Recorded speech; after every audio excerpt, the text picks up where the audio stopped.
Hi all, അസ്സലാമു അലൈക്കും. Welcome back to Silna's kitchen. ഇന്നത്തെ റെസിപ്പി ബ്രേക്ക്ഫാസ്റ്റ് ആയിട്ടും സ്നാക്സ് ആയിട്ടും കഴിക്കാൻ പറ്റിയ നല്ല ടേസ്റ്റി ആയിട്ടുള്ള ഒരു പലഹാരത്തിൻ്റെ റെസിപ്പിയാണ്. വളരെ പെട്ടെന്ന് തന്നെ തയ്യാറാക്കിയെടുക്കാൻ പറ്റിയ ഈസി ആയിട്ടുള്ള ഒരു റെസിപ്പിയാണിത്. അപ്പോൾ ഈ ഒരു വീഡിയോ സ്കിപ്പ് ചെയ്യാണ്ട് മുഴുവനായിട്ടും കണ്ടേക്കണേ. എന്നാൽ മാത്രമേ ഇതെങ്ങനെയാണ് തയ്യാറാക്കിയെന്ന് നിങ്ങൾക്ക് മനസ്സിലാവുള്ളൂ. റെസിപ്പിയിലോട്ട് കടക്കുന്നതിന് മുമ്പായി എൻ്റെ ചാനൽ ആദ്യമായിട്ട് കാണുന്നവരാണെങ്കിൽ പ്ലീസ് ഒന്ന് സബ്സ്ക്രൈബ് ചെയ്തേക്കണേ. കൂടെ തന്നെ ഈ വീഡിയോസ് നിങ്ങൾക്ക് ഇഷ്ടപ്പെടുകയാണെങ്കിൽ ഒരു ലൈക്ക് ചെയ്യാനും മറക്കരുത്. ഇനി നമുക്ക് റെസിപ്പിയിലോട്ട് കടക്കാം. ഈ റെസിപ്പി തയ്യാറാക്കാനായിട്ട് ആദ്യം തന്നെ സ്റ്റൗവിലേക്ക് ഒരു കടായി വെച്ച് കൊടുത്തിട്ട് 250 ഗ്രാം കപ്പിൻ്റെ അളവിൽ 2 കപ്പ് വെള്ളമാണ് ഇതിലേക്ക് ഒഴിച്ചു കൊടുത്തിട്ടുള്ളത്. ഇനി ഇതിൻ്റെ ഫ്ലെയിം ഓൺ ആക്കി കൊടുക്കാം. ഇനി ഇതിലേക്ക് 2 സ്പൂൺ അളവിൽ ഉണക്കമുളക് ചതച്ചതാണ് ഇട്ട് കൊടുക്കുന്നത്. ഇനി പൊടിയായിട്ട് അരിഞ്ഞ കുറച്ച് കറിവേപ്പില കൂടി ഇട്ട് കൊടുക്കാം. മല്ലിയിലയുടെ ഫ്ലേവർ ഇഷ്ടമുള്ളവർക്ക് അതുകൂടി ഇട്ട് കൊടുക്കാം. ഇനി ഇതിലേക്ക് ആവശ്യത്തിനുള്ള ഉപ്പും കൂടി ഇട്ട് കൊടുക്കുന്നുണ്ട്. ഇനി ഈ വെള്ളം ഒന്ന് തിളച്ച് വരട്ടെ. ഈ വെള്ളം ഇപ്പോൾ നന്നായിട്ട് തിളച്ച് വന്നിട്ടുണ്ട്. ഇനി ഇത് ലോ ഫ്ലെയിമിൽ ഇട്ട് കൊടുക്കാം. ഇനി വെള്ളം ഒഴിച്ചു കൊടുത്ത അതേ കപ്പ് അളവിൽ തന്നെ 1 കപ്പ് റവ ഇതിലേക്ക് ഇട്ട് കൊടുക്കുന്നുണ്ട്.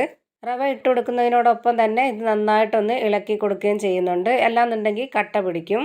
ഈ 1 കപ്പ് റവയ്ക്ക് വേണ്ടിയാണ് 2 കപ്പ് വെള്ളം ഒഴിച്ചു കൊടുത്തത്.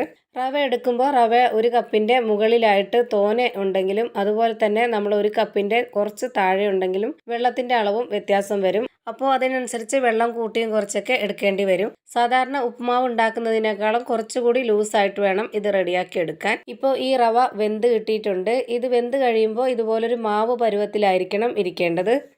ഇനി ഫ്ലെയിം ഓഫ് ചെയ്തതിന് ശേഷം വേറൊരു പാത്രത്തിലേക്ക് മാറ്റണം. ഇതിൽ തന്നെ വെച്ചിരിക്കരുത്. ഇതിൽ തന്നെ വെച്ചിരുന്നാൽ ഇതിൻ്റെ ചൂട് കൊണ്ട് ഒന്നുകൂടി നല്ലപോലെ ടൈറ്റ് ആയിട്ട് പോവും. ഇനി അടുത്തതായി സ്റ്റൗവിലേക്ക് ഒരു പാൻ വെച്ച് കൊടുത്തിട്ടുണ്ട്. ഇതിലേക്ക് കുറച്ച് എണ്ണ ഒഴിച്ചു കൊടുക്കാം.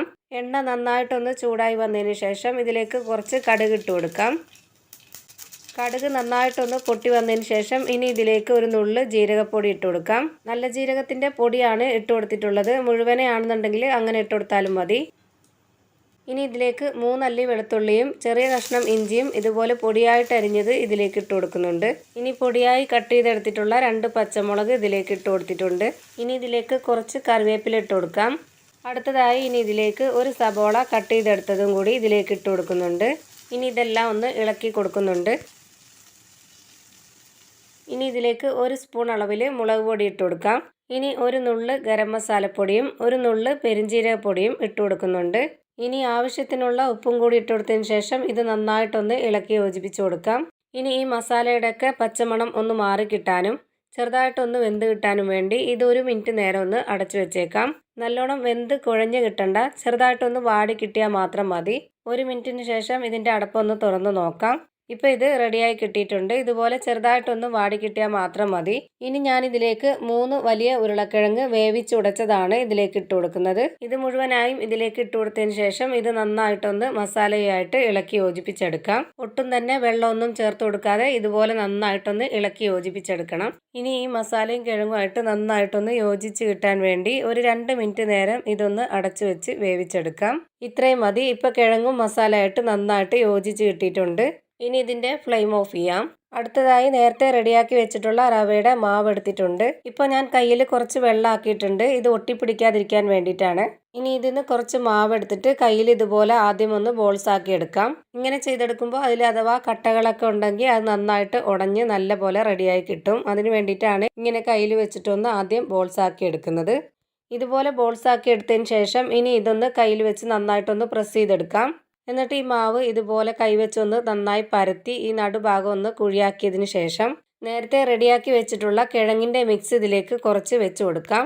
ഇതുപോലെ കിഴങ്ങിൻ്റെ മിക്സ് വെച്ച് കൊടുത്തതിന് ശേഷം ഇത് നന്നായിട്ടൊന്ന് ബോൾസ് ആക്കി എടുക്കുന്നുണ്ട്. ഇനി കൈകൊണ്ടൊന്ന് അമർത്തിയെടുത്തതിന് ശേഷം ഈ ഒരു ഷേപ്പിൽ റെഡിയാക്കി എടുക്കാം. ഇപ്പോൾ ഇതാ ഈ ഒരു ഷേപ്പിൽ കിട്ടിയിട്ടുണ്ട്. ഇതുപോലെ തന്നെ എല്ലാം ഞാൻ റെഡിയാക്കി മാറ്റി വെച്ചിട്ടുണ്ട്. 1 കപ്പ് റവയിൽ ഇത്രയുമാണ് കിട്ടിയിട്ടുള്ളത്. ഞാനിപ്പോൾ അത്യാവശ്യം നല്ല വലിപ്പത്തിലാണ് ഇത് റെഡിയാക്കി എടുത്തിട്ടുള്ളത്. നിങ്ങൾക്ക് കൂട്ടിയും കുറച്ചൊക്കെ നിങ്ങളുടെ ഇഷ്ടത്തിനനുസരിച്ച് റെഡിയാക്കി എടുക്കാം. ഇനി ഞാൻ വീണ്ടും സ്റ്റൗവിലേക്ക് ഒരു പാൻ വെച്ച് കൊടുത്ത് ഫ്ലെയിം ഓണാക്കി കുറച്ച് എണ്ണ ഒഴിച്ചു കൊടുത്തിട്ടുണ്ട്. എണ്ണ നന്നായിട്ടൊന്ന് ചൂടായി വന്നപ്പോൾ അതിലേക്ക് കുറച്ച് കടുക് ഇട്ട് കൊടുത്തിട്ടുണ്ട്. കടുക് നന്നായിട്ടൊന്ന് പൊട്ടി വന്നതിന് ശേഷം അതിലേക്ക് ഒരു നുള്ള് ജീരകപ്പൊടി ഇട്ട് കൊടുത്തിട്ടുണ്ട്. മുഴുവനാണെങ്കിൽ അങ്ങനെ ഇട്ട് കൊടുത്താലും മതി. ചെറിയ ജീരകത്തിൻ്റെ പൊടിയാണ് ഇട്ട് കൊടുത്തിട്ടുള്ളത്. ഇനി ഇതിലേക്ക് ഒരു നുള്ള് മുളക് പൊടി കൂടി ഇട്ട് കൊടുക്കാം. ഇനി ഇതൊന്ന് ഇളക്കി കൊടുക്കുന്നുണ്ട്. ഇതിപ്പോൾ ലോ ഫ്ലെയിമിലാണ് ഞാൻ വെച്ചിട്ടുള്ളത്. ഇനി നേരത്തെ റെഡിയാക്കി വെച്ചിട്ടുള്ളത് ഓരോന്നോരോന്നായി ഇതിലേക്ക് വെച്ച് കൊടുക്കാം. ഫ്ലെയിം കൂട്ടി വെക്കരുത്, എന്നാൽ പിന്നെ ഇത് കരിഞ്ഞു പോവും, അതിൻ്റെ ടേസ്റ്റൊക്കെ വ്യത്യാസം വരും. അതുകൊണ്ട് ലോ ഫ്ലെയിമിലിട്ട് തന്നെ നമ്മളിത് 2 മിനിറ്റ് നേരം ഒരു സൈഡൊന്ന് വേവിച്ചെടുക്കണം. ഇപ്പോൾ ഇതിൻ്റെ ഒരു സൈഡ് വെന്ത് വന്നിട്ടുണ്ട്. ഇനി ഇതൊന്ന് തിരിച്ചിട്ട് കൊടുക്കാം. ഈ പൊടികളുടെ കൂടെ എണ്ണയിൽ കിടന്ന് ഇത് വെന്ത് വരുമ്പോൾ തന്നെ ഒരു പ്രത്യേക മണമാണ്. മണം മാത്രമല്ല, ഇത് കഴിക്കാനും നല്ല ടേസ്റ്റാണ്. ഇനി ഇത് ഒന്നുകൂടി തിരിച്ചിട്ട് കൊടുക്കാം. ഇപ്പോൾ ഇതിൻ്റെ 2 സൈഡും വെന്ത് കിട്ടിയിട്ടുണ്ട്. ഇത്രയും മതി. ഇനി നമുക്കിത് എണ്ണയിൽ നിന്നും എടുത്തു മാറ്റാം. ഇതിൻ്റെ കൂടെ ഒരെണ്ണം കൂടി ഫ്രൈ ചെയ്ത് മാറ്റാനുണ്ട്. 4 എണ്ണത്തിന് മാത്രമുള്ള സ്പേസ് ഇതിലുണ്ടായിരുന്നുള്ളൂ. അതുകൊണ്ട് ഇത് കഴിഞ്ഞതിന് ശേഷം ഇനി അതും കൂടി ഒന്ന് ഫ്രൈ ചെയ്തെടുത്തതിന് ശേഷം ഇതെല്ലാം ഒരു പാത്രത്തിലേക്ക് മാറ്റുന്നുണ്ട്. അപ്പോൾ ഇതാ ഇന്നത്തെ നല്ല ടേസ്റ്റി ആയിട്ടുള്ള ഒരു പലഹാരം ഇവിടെ റെഡി ആയിട്ടുണ്ട്. ഇനി ഞാനിതൊന്ന് കട്ട് ചെയ്ത് കാണിച്ചു തരാം. നല്ല പഞ്ഞ് പോലത്തെ സോഫ്റ്റ് ആയിട്ടുള്ള ഒരു പലഹാരത്തിൻ്റെ റെസിപ്പിയാണ്. ഒരു തവണ നിങ്ങൾ ഇതൊന്ന് ട്രൈ ചെയ്ത് നോക്കിയാൽ നിങ്ങൾക്ക് വീണ്ടും വീണ്ടും കഴിക്കാൻ തോന്നും. അത്രയും നല്ല ടേസ്റ്റി ആയിട്ടുള്ളൊരു റെസിപ്പിയാണിത്. അപ്പോൾ ഇത്രയേ ഉള്ളൂ ഇന്നത്തെ വീഡിയോ ഇഷ്ടമായാൽ ലൈക്ക് ചെയ്യാനും കമൻറ്റ് ചെയ്യാനും ഷെയർ ചെയ്യാനും മറക്കരുത്. അതുപോലെ തന്നെ ഞാനിടുന്ന പുതിയ വീഡിയോസ് നോട്ടിഫിക്കേഷനായിട്ട് കിട്ടുന്നതിന് വേണ്ടി സബ്സ്ക്രൈബ് ചെയ്ത് ബെല്ലൈക്കൺ അമർത്തി അതിൽ ഓൾ എന്ന ഓപ്ഷൻ എനേബിൾ ചെയ്ത് കൊടുക്കാനും മറക്കരുത്.